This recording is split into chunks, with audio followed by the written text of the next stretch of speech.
I was single, all alone, and traveling to India by myself. There was supposed to be someone there at the airport holding up a sign with my name on it, but there was no one. And I never felt so lost and scared and alone in all my life. Hi, my name is Krista, and welcome to Thrive Daily. So, several years ago, I was supposed to go to India with a friend. We were going to work at this orphanage together.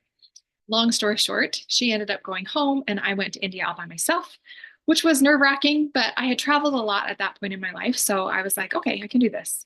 I wasn't worried because there was supposed to be someone there to pick me up and take me to the orphanage where I needed to go. But I showed up and there were hundreds of people with different signs on them.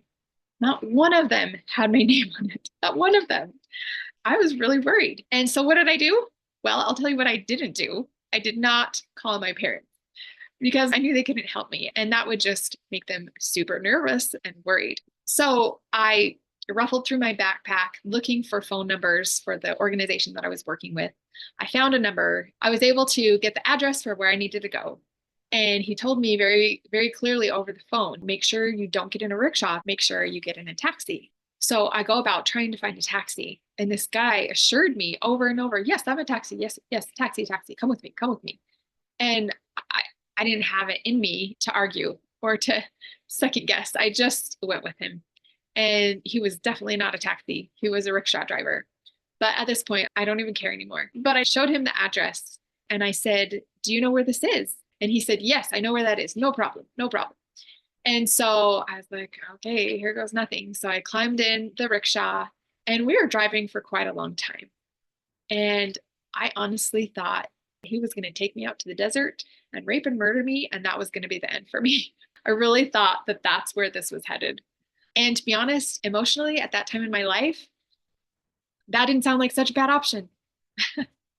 I was not in the greatest of places. I didn't have a strong will to live. I was very depressed and in a rough place.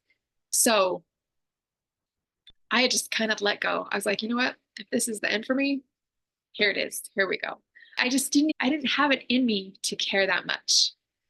So we went about, he kept driving me along and he would pull over and stop and ask somebody. I didn't know if we were ever going to find it.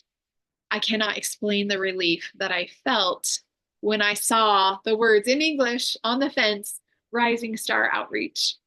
I was like, oh, I'm saved. We made it. I'm not going to die after all. And I unloaded my stuff and walked into the orphanage where all the little children, they were just gathered around me, tugging at my legs, calling me, Auntie, Auntie, Auntie, you're here. And they had never even met me before, but they instantly loved me. And I don't think I ever needed so much love in my life. And I was filled with so much gratitude and joy and peace.